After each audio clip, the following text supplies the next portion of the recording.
Hi friends, welcome back to ബിലൂസ്. ഇന്നത്തെ നമ്മുടെ പുതിയ വീഡിയോയിലേക്ക് എല്ലാവർക്കും സ്വാഗതം. ഇന്നത്തെ നമ്മുടെ വീഡിയോ ഈച്ചശല്യം കൊണ്ട് ബുദ്ധിമുട്ടുന്നവർക്കെല്ലാം വളരെ യൂസ്ഫുൾ ആയിട്ടുള്ളൊരു ടിപ്പാണ്.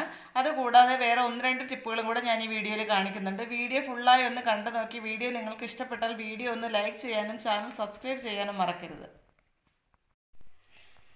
നമ്മുടെ ആദ്യത്തെ ടിപ്പിലേക്ക് കിടക്കാം. ഇപ്പോൾ മഴക്കാലമായപ്പോൾ തുണികളൊക്കെ തന്നെ ഉണങ്ങാൻ ഭയങ്കര ബുദ്ധിമുട്ടാണ്. അതുപോലെ ഉണങ്ങി കിട്ടിയാലും നല്ല വെയിലൊന്നും അടിച്ച് ഉണങ്ങാത്തത് കൊണ്ട് തന്നെ തുണിക്കൊക്കെ ഒരുമാതിരി സ്മെല്ല് കാണും. നല്ലൊരു സ്മെല്ലായിരിക്കും, നമുക്കിടാൻ ഒരു ബുദ്ധിമുട്ടാണ്. ആ ഒരു സ്മെല്ല് മാറാൻ വേണ്ടിയിട്ട് നമ്മൾ അയൺ ചെയ്യുന്ന സമയത്ത് കുറച്ച് റോസ് വാട്ടർ ഒന്ന് അതിൽ റോസ് വാട്ടർ ഒന്ന് സ്പ്രേ ചെയ്തിട്ട് ഒന്ന് അയൺ ചെയ്ത് കൊടുത്താൽ മതി. ആ ഒരു മുഷിഞ്ഞ സ്മെല്ല് അങ്ങ് മാറിക്കിട്ടും. നല്ല മണമായിരിക്കും. പിന്നെ ഒരു ഫ്രഷ് ആയിട്ടുള്ളൊരു സ്മെല്ല് നമ്മുടെ ഡ്രസ്സിന് കിട്ടും. അപ്പോൾ ഇതെല്ലാവരും ഒന്ന് ട്രൈ ചെയ്ത് നോക്കണം. നല്ല ആ റോസ് വാട്ടറിൻ്റെ മണം അറിയാമല്ലോ എല്ലാവർക്കും. ഒരുപാട് കുത്തുന്ന സ്മെല്ലല്ല, നല്ലൊരു റിഫ്രഷിങ് ആയിട്ടുള്ളൊരു സ്മെല്ലാണ്. അപ്പം എന്തായാലും എല്ലാവരും ചെയ്ത് നോക്കണം. നല്ല എഫക്റ്റീവ് ആയിട്ടുള്ളൊരു ടിപ്പാണ്. ഇനി നമ്മുടെ അടുത്ത ടിപ്പിലേക്ക് കടക്കാം.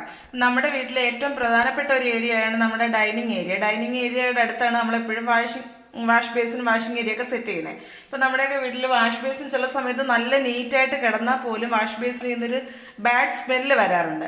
ഇങ്ങനെയുള്ളൊരു സ്മെല്ല് കുറയ്ക്കാൻ വേണ്ടിയിട്ട് അത് ക്ലീൻ ചെയ്യുന്നതാണ് കാണിച്ചു തരുന്നത്. ശരിക്കും പറഞ്ഞാൽ വാഷ് ബേസിൻ കിടക്കുന്നത് ചിലപ്പോൾ നല്ല വൃത്തിക്കായിരിക്കും, പക്ഷേ ആ ഒരു സ്മെല്ല് കാണും.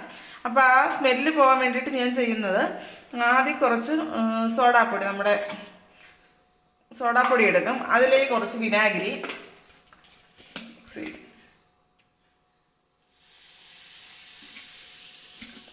മിക്സ് ചെയ്ത്, പിന്നെ ഇതിനകത്തേക്ക് ഞാൻ മിക്സ് ചെയ്യുന്നത് കുറച്ച് കംഫർട്ടാണ്. കംഫർട്ടിന് നല്ല മണമാണ്. ആ ഒരു മണം ഞാൻ ചില സമയം ക്ലീനിങ്ങിനൊക്കെ എടുക്കുന്ന എല്ലാ സൊല്യൂഷനകത്ത് ഈ ഒരു കംഫർട്ട് ആഡ് ചെയ്ത് കൊടുക്കാറുണ്ട്. അപ്പം ഈ ഒരു കുറച്ച് കംഫർട്ടും കൂടെ ആഡ് ചെയ്തിട്ടാണ് ഞാൻ ആ വാഷ് ബേസിൻ ക്ലീൻ ചെയ്യാനെടുക്കുന്നത്. ഈ ഒരു കംഫർട്ടിൻ്റെ മണം ഉള്ളത് കൊണ്ട് തന്നെ ആ ഒരു ബാഡ് സ്മെല്ല് അങ്ങനെ പുറത്തോട്ട് വരത്തില്ല. ഇത് വെച്ച് ക്ലീൻ ചെയ്യുമ്പോൾ നല്ലൊരു എഫക്റ്റീവ് ആയിട്ടുള്ളൊരു ടിപ്പാണ്. ആ ഒരു സ്മെല്ല് പോകാനും വാഷ് ബേസിൻ നന്നായിട്ട് ക്ലീൻ ആയി കിടക്കാൻ. ഇതിന് നന്നായിട്ടൊന്ന് മിക്സ് ചെയ്ത് കൊടുത്തിട്ട് വേണം ക്ലീൻ ചെയ്ത് കാണിച്ചു തരാൻ ഞാൻ. നമ്മുടെ വാഷ് ബേസിൻ ഇപ്പോൾ കിടക്കുന്നത് വലിയ വൃത്തിയിടൊന്നുമില്ല, എന്നാലും ചെറിയ രീതിയിലുള്ള അഴുക്കുകളൊക്കെ ഉള്ളു. ജസ്റ്റ് ഒന്ന് കഴുകി കാണിക്കാം.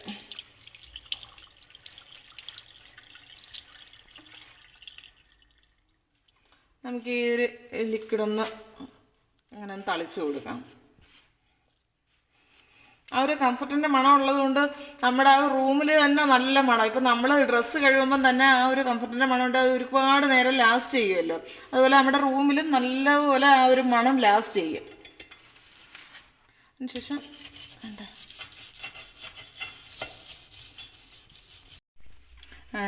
ഞാൻ കഴുകിയിട്ടുണ്ട്. ആ കംഫർട്ടിൻ്റെ മണം ഉള്ളതുകൊണ്ട് നല്ല രീതിയിൽ മണം ഉണ്ട് നമുക്ക്.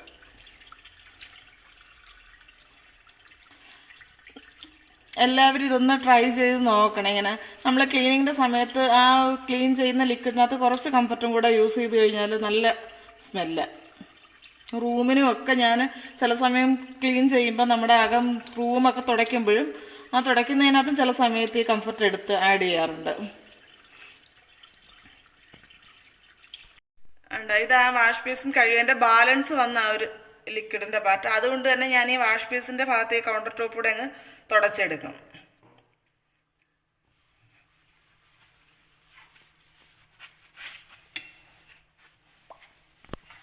ഇതുപോലെ അങ്ങ് തുടച്ചെടുത്താൽ മതി. നമുക്ക് കഴിയായിട്ട് കളയേണ്ട, തുടച്ചെടുത്താൽ മതി. ഓൾറെഡി ഇവിടെ ആ ഒരു കംഫർട്ടിൻ്റെ മണമുണ്ട്. അതിൻ്റെ കൂടെ ഈ ഭാഗം കൂടെ അങ്ങ് നല്ല വൃത്തിയാവുകയും ചെയ്യും. നല്ല നീറ്റായിട്ട് കിടക്കും. നല്ലൊരു സ്മെല്ല് നമ്മുടെ റൂമിന് മുഴുവനും. ഇനി നമ്മുടെ അടുത്ത ടിപ്പിലേക്ക് കിടക്കാം. നമ്മുടെ പ്രധാനപ്പെട്ട ടിപ്പ് എന്ന് ഞാൻ പറഞ്ഞില്ലേ, ഈച്ചയെ ഓടിക്കാനുള്ള ടിപ്പ്. അതിന് വേണ്ടിയിട്ടുള്ള സാധനമാണ് നമ്മുടെ പപ്പായ ഇല. കപ്പ ഇല എന്ന് പറയും, ഓമയ്ക്കയുടെ ഇല. ഇതെല്ലാവരുടെ വീടുകളിലും എല്ലാ വീടുകളിലും ഉള്ളൊരു സംഭവമാണ് ഈ പപ്പായ എന്ന് പറയുന്ന സംഭവം. ഇതിൻ്റെ ഇല ഭയങ്കര എഫക്റ്റീവ് ആയിട്ടുള്ളൊരു മരുന്നാണ്. നമ്മുടെ ഈ എല്ലാ പ്രാണികൾക്കും, ഈ കൃഷിക്കാർക്കൊക്കെ അറിയായിരിക്കും, നമ്മുടെ കൃഷിയിൽ വരുന്ന മുഞ്ഞകൾ അങ്ങനെയുള്ള സംഭവങ്ങളൊക്കെ പോകാൻ ഈ പപ്പായ ഇലയുടെ ജ്യൂസ് യൂസ് ചെയ്യുന്നുണ്ട്. അതുപോലെ ഈ ഈച്ചയെ ഓടിക്കാനും ഏറ്റവും എഫക്റ്റീവ് ആയിട്ടുള്ളൊരു സംഭവമാണ് പപ്പായ ഇല. ഇതിൻ്റെ കൂടെ ഞാൻ യൂസ് ചെയ്യുന്ന സംഭവം സവാള. സവാള ഒറ്റയ്ക്ക് വെച്ചാൽ പോലും ഈച്ചകൾ നമ്മൾ സന്ധ്യ സമയത്തൊക്കെ ഇത് കട്ട് ചെയ്ത് വെച്ച് കഴിഞ്ഞാൽ ഈ ഒരു സ്മെല്ല് കാരണം ഈച്ച വരത്തില്ല. അതുപോലെ തന്നെ ഇതിൻ്റെ കൂടെ ഞാൻ പറയാൻ വേറൊരു ടിപ്പും കൂടെ പറഞ്ഞുതരാം. നമ്മൾ ഈ സവാള അരിയുമ്പം എല്ലാവരും കരയും. കാരണം ഏറ്റവും നമുക്ക് ബുദ്ധിമുട്ടുള്ളൊരു ജോലിയായി ഈ സവാള അരി. ഒരു 2-3 സവാള അരിഞ്ഞ് കഴിയുമ്പോഴത്തേക്ക് ഞാനൊക്കെ വെച്ചാൽ ഫുള്ള് കരഞ്ഞുകൊണ്ടായിരിക്കും ബാക്കി അരിയുന്നത് ആദ്യത്തെ സമയത്ത്. പക്ഷെ ഇപ്പോഴിത് കണ്ണ് എരിയാതിരിക്കാൻ വേണ്ടി ഞാൻ ചെയ്യുന്നതെന്ന് വെച്ച് കഴിഞ്ഞാൽ ഇതിങ്ങനെ തൊലി കളഞ്ഞിട്ട് കുറച്ച് നേരം ഫ്രിഡ്ജിൽ വെക്കും. ഫ്രിഡ്ജിൽ വെച്ചിട്ടായിരിക്കും പിന്നെ എടുത്ത് അരിയുന്നത്. അങ്ങനെ വെച്ചാൽ കണ്ണരിയില്ല. പിന്നെ അതുപോലെ തന്നെ നമുക്ക് ഒത്തിരി നേരം ഫ്രിഡ്ജിൽ വെക്കാൻ സമയമില്ലെങ്കിൽ ഇങ്ങനെ തൊലി കളഞ്ഞിട്ട് 2ആയിട്ട് കട്ട് ചെയ്ത് കുറച്ച് നേരം ഒന്ന് വെള്ളത്തിലിടും. വെള്ളത്തിലിട്ടിട്ട് അരിഞ്ഞാലും കണ്ണ് എരിയില്ല. അപ്പം നിങ്ങൾ ഇതുവരെ അങ്ങനെ ടിപ്പൊന്നും യൂസ് ചെയ്യാത്തവരാണെങ്കിൽ ആ ഒരു ടിപ്പൊന്ന് യൂസ് ചെയ്ത് നോക്കണേ സവാള അരിയുന്ന സമയത്ത്. ഭയങ്കര എഫക്റ്റീവായിട്ടുള്ളൊരു ടിപ്പാണ്. പിന്നെ ഇനി ഇത് എങ്ങനെയാണ് നമ്മൾ നമ്മുടെ ഈച്ച ഓടിക്കാൻ യൂസ് ചെയ്യുന്നതെന്ന് നോക്കാം. നമുക്ക് ആദ്യം ഈ പപ്പായ ഇല ഒന്ന് കഴുകിയിട്ട് എടുക്കാം. കഴുകി എടുത്തിട്ട് വേണം നമുക്കൊന്ന് മിക്സിയിലിട്ട് അരച്ചെടുക്കാൻ. അതിൻ്റെ കൂടെ തന്നെ നമ്മുടെ ഈ സവാളയും കൂടെ ഒന്ന് ചെറുതായിട്ട് അരിഞ്ഞ് മിക്സിയിലിട്ട് അരച്ചെടുക്കാം. ഞാൻ കപ്പയുടെ ഇല ഇങ്ങനെ കഴുകിയിട്ട് ചെറുതായിട്ട് അരിഞ്ഞിട്ട് വേണം ഇതിനകത്തിടാൻ. അതിൻ്റെ കൂടെ തന്നെ നമ്മുടെ സവാളയും അരിഞ്ഞിട്ട് ഇട്ട് കൊടുക്കാം.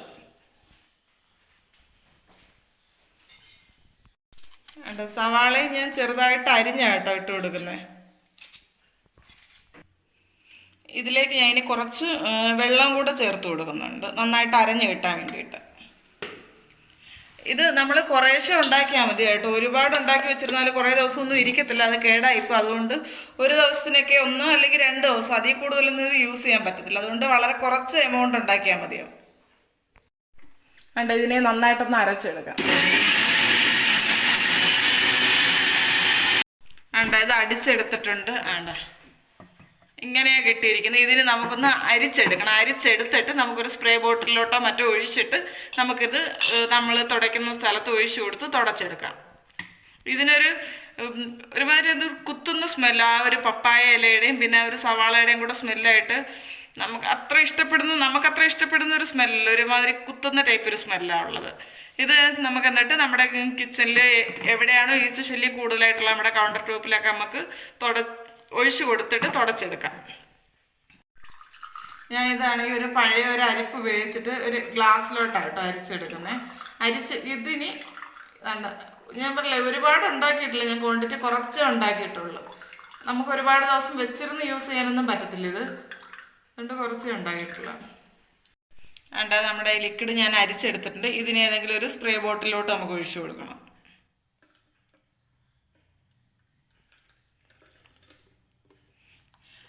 അതുപോലെ തന്നെ നമ്മൾ ഈ ലിക്വിഡൊക്കെ യൂസ് ചെയ്യുമ്പം കണ്ടിന്യൂസ് ആയിട്ട് യൂസ് ചെയ്യണം. ഇതല്ലാതെ വേറെ ഒരുപാട് എഫക്റ്റീവായിട്ടുള്ള ടിപ്പുകളുണ്ട് നമുക്ക് ഈ ഈച്ചയൊക്കെ ഓടിക്കാൻ വേണ്ടിയിട്ട്. നമ്മുടെ ആര്യവേപ്പിലേക്ക് ഉപയോഗിച്ച് നല്ല എഫക്റ്റീവായിട്ട് നമുക്ക് ഓടിക്കാം. പക്ഷേ ഉള്ളൊരു കാര്യം എന്ന് വെച്ച് കഴിഞ്ഞാൽ നമ്മൾ ചെയ്യുന്ന ടിപ്പ് ഏതാണെങ്കിലും നമ്മൾ കണ്ടിന്യൂസ് യൂസ് ചെയ്യണം. അല്ലാതെ ഒരു ദിവസം ഒരു നേരം ഒന്നും ഒഴിച്ചെന്നും പറഞ്ഞ് ഈ ഈച്ചയൊന്നും പോവില്ല. കുറച്ച് നേരം ഒന്ന് പോയാലും പിന്നെ ആ ഈച്ച പോയതിനെക്കാട്ടി സ്പീഡിൽ തിരിച്ച് വരും. നമ്മൾ ഒരു പ്രാവശ്യം യൂസ് ചെയ്ത് പിന്നെ അത് യൂസ് ചെയ്യാതിരുന്നു കഴിഞ്ഞാൽ. ചെയ്യുന്ന ടിപ്പ് ഏതാണോ അത് നമ്മൾ കണ്ടിന്യൂസ് ആയിട്ട് യൂസ് ചെയ്യണം. എങ്കിൽ മാത്രമേ അവർ നമ്മുടെ സ്ഥലത്ത് നിന്ന് ഈച്ചയൊക്കെ മാറിപ്പോകത്തുള്ളൂ. നിങ്ങളെന്തായാലും ഇത് ചെയ്ത് നോക്കണം. നിങ്ങൾക്ക് ഈ വീഡിയോ ഇഷ്ടപ്പെടുകയാണെങ്കിൽ എന്തായാലും കമൻറ്റ് ചെയ്യാനും മറക്കരുത്. നമ്മുടെ അടുത്ത ടിപ്പെന്ന് വെച്ച് കഴിഞ്ഞാൽ നമ്മുടെയൊക്കെ വീട്ടിലുള്ള പല്ലി, പാറ്റ അങ്ങനെയുള്ള ജന്തുക്കളെയൊക്കെ ഓടിക്കാൻ വേണ്ടിയിട്ടുള്ളൊരു ടിപ്പാണ്. ഇതിന് വേണ്ടിയിട്ട് എടുക്കുന്നത് ഞാൻ കുറച്ച് പാരസെറ്റാമോളിൻ്റെ ടാബ്ലറ്റാണ്. ഡേറ്റ് കഴിഞ്ഞിട്ടുള്ള പാരസെറ്റാമോളിൻ്റെ ടാബ്ലറ്റ് ഇത്. ഇപ്പോൾ പാരസെറ്റാമോൾ ഇല്ലെങ്കിൽ നമ്മുടെ വീട്ടിലുള്ള എക്സ്പയറി ഡേറ്റ് കഴിഞ്ഞ് ഏതെങ്കിലും ടാബ്ലറ്റുകൾ കാണുമല്ലോ, അത് കുറച്ച് എടുത്താൽ മതി. അതുപോലെ ഈ ഒരു ടിപ്പൊക്കെ ചെയ്യുമ്പോൾ നമ്മൾ സൂക്ഷിക്കാനുള്ളൊരു കാര്യം എന്ന് വെച്ച് കഴിഞ്ഞാൽ കുഞ്ഞുങ്ങളൊക്കെ ഉള്ളിടത്താണെങ്കിൽ അവർക്ക് എത്തുന്നിടത്തോ അങ്ങനെയുള്ളിടത്തൊന്നും കൊണ്ട് ഇത് വെക്കരുത്. കാരണം കുട്ടികൾ വന്നെടുക്കുക, അവരുടെ കയ്യിലൊക്കെ പറ്റിക്കഴിഞ്ഞാൽ അതൊരു വിഷാംശം ഉള്ള സംഭവമല്ല. അതുകൊണ്ട് കുട്ടികൾ എത്താത്തടത്ത് വേണം വെക്കാനുള്ളത്. ഞാൻ എന്താണ്ട് ഒരു 5 എണ്ണം ഇട്ട് കൊടുത്തിട്ടുണ്ട്. ഇതിനെ നന്നായിട്ടൊന്ന് പൊടിച്ചെടുക്കണം. ന്യൂസ് പേപ്പർ ഇട്ടാട്ടോ ഞാൻ പൊടിച്ചെടുക്കുന്നത്. വേറെ മറ്റേ ഇടികല്ലിൽ ഇടാത്തതെന്ന് വെച്ച് കഴിഞ്ഞാൽ ടാബ്ലറ്റ് അല്ലേ, അതിൻ്റെ അംശം അതിലങ്ങനെ നമ്മൾ കഴുകിയാലും ചിലപ്പം അംശം ഉണ്ടെങ്കിൽ പിന്നീട് നമ്മൾ ആഹാര സാധനങ്ങൾ എടുക്കുമ്പോഴത്തേക്ക് അതിലാവുമെന്ന് കരുതിയിട്ടാണ് ഞാനിങ്ങനെ ന്യൂസ് പേപ്പറിൽ പൊടിച്ചെടുക്കുന്നത്. ഞാൻ നന്നായിട്ട് പൊടിച്ചെടുത്തിട്ടുണ്ട്. കുറച്ചൊക്കെ പൊടിയുണ്ട്. ഇതിനകത്തേക്ക് ഇട്ട് കൊടുക്കേണ്ട കുറച്ച് ബിസ്ക്കറ്റിൻ്റെ പൊടിയോ എന്തെങ്കിലും ഇതിപ്പോൾ ഞാൻ എടുക്കുന്നതെന്ന് വെച്ച് കഴിഞ്ഞാൽ ഇവിടെ വാങ്ങിയ റസ്കിൻ്റെ ലാസ്റ്റ് ബാലൻസ് കുറച്ച് പൊടിയായിട്ടിരിക്കത്തില്ലേ, അതാണ് ഞാൻ ഇതിലെടുത്ത് കൊടുക്കുന്നത്. അത് കുറച്ച് ഇതിൻ്റെ കൂടെ ഇട്ട് മിക്സ് ചെയ്ത് കൊടുക്കണം. മിക്സ് ചെയ്ത് കൊടുത്തിട്ട് നമുക്ക് ഈ പല്ലി പാറ്റ അങ്ങനെയൊക്കെ വരുന്ന കൂടുതൽ നമ്മുടെയൊക്കെ വീട്ടിൽ കബോർഡുകളുടെ അകത്തൊക്കെയാണ് പല്ലികളുടെയും പാറ്റയുടെയൊക്കെ കൂടുതലായിട്ടുള്ള സഞ്ചാരം. ആ ഭാഗങ്ങളിൽ ഇങ്ങനെ ഒരു പാത്രത്തിൽ, ചെറിയൊരു പാത്രത്തിൽ, അത് ഈ ബിസ്ക്കറ്റൊക്കെ വാങ്ങിക്കുമ്പോഴേ കിട്ടുന്ന ചെറിയ പാത്രങ്ങളുണ്ടല്ലോ, അങ്ങനെ ഇട്ടാണ് വെച്ച് കൊടുക്കുന്നത്. പക്ഷേ ഇത് നമ്മൾ ശ്രദ്ധിക്കണം, ഞാൻ ആദ്യമേ പറഞ്ഞു, കുഞ്ഞുങ്ങൾക്ക് എടുക്കുന്നിടത്ത് വെക്കരുത്. കുഞ്ഞുങ്ങളുള്ളവരാണെങ്കിൽ ശ്രദ്ധിച്ച് വേണം ചെയ്യാനുള്ളത്. ഇതിങ്ങനെ നമുക്ക് വെച്ച് കൊടുത്തു കഴിഞ്ഞാൽ ഈ പല്ലി പാറ്റയൊക്കെ വന്നെടുത്ത് കഴിച്ച് കഴിഞ്ഞാൽ അത് ചത്തുപോകും. കാരണം ഇതിൽ ഈ പാരസെറ്റമോളിൻ്റെയൊക്കെ അളവ് ഒത്തിരി കൂടുതലാണ് ഇതിൽ പൊടിച്ചിട്ടിരിക്കുന്നത്. ഇതൊരു മനുഷ്യർ തന്നെ ഇത്രയും കഴിച്ച് കഴിഞ്ഞാൽ നമുക്ക് ബുദ്ധിമുട്ടാണ്. അപ്പം അതൊരു ചെറിയ ജീവിയല്ലേ ഈ പല്ലി പാറ്റ, അതല്ല. അപ്പോൾ അതിൽ ഇത്രയും ഡോസിൽ ചെല്ലുമ്പോഴത്തേക്ക് അവർക്ക് ബുദ്ധിമുട്ടായിരിക്കും. ഇങ്ങനെ ഒന്ന് വെച്ച് കൊടുത്താൽ മതി. ഞാനിപ്പോൾ ഈ ഉണ്ടാക്കുന്ന ഈ സംഭവങ്ങൾ വെച്ച് കൊടുക്കുന്ന കൂടുതൽ ഈ സിങ്കിൻ്റെ ഈ അടിഭാഗം ഉണ്ടല്ലോ, നമ്മുടെ കിച്ചൺ സ്ലാബിൻ്റെ സിങ്കിൻ്റെ അടിഭാഗങ്ങളിലാണ് കൂടുതലായിട്ടും പല്ലിയും പാറ്റയൊക്കെ. പാറ്റ ഏറ്റവും കൂടുതൽ വരുന്ന ഈ ഒരു ഭാഗമാണ്. നമ്മൾ എപ്പോഴും അങ്ങനെ ഉപയോഗമില്ലാത്ത സാധനങ്ങൾ വെച്ചിരിക്കുന്ന ആ ഒരു ഭാഗത്തായിരിക്കും കൂടുതലും പല്ലിയുടെയും പാറ്റയുടെയൊക്കെ താവളം എന്ന് പറയുന്നത്. അങ്ങനെയുള്ള ഒരു ഏരിയയിലേക്ക് വെച്ച് കൊടുത്താൽ മതി. നിങ്ങൾക്ക് ഈ വീഡിയോ ഇഷ്ടപ്പെടുകയാണെങ്കിൽ വീഡിയോ ഒന്ന് ലൈക്ക് ചെയ്യണേ. അതുപോലെ നിങ്ങളുടെ സുഹൃത്തുക്കൾക്കും കൂടെ ഒന്ന് ഷെയർ ചെയ്ത് കൊടുക്കണേ വീഡിയോ.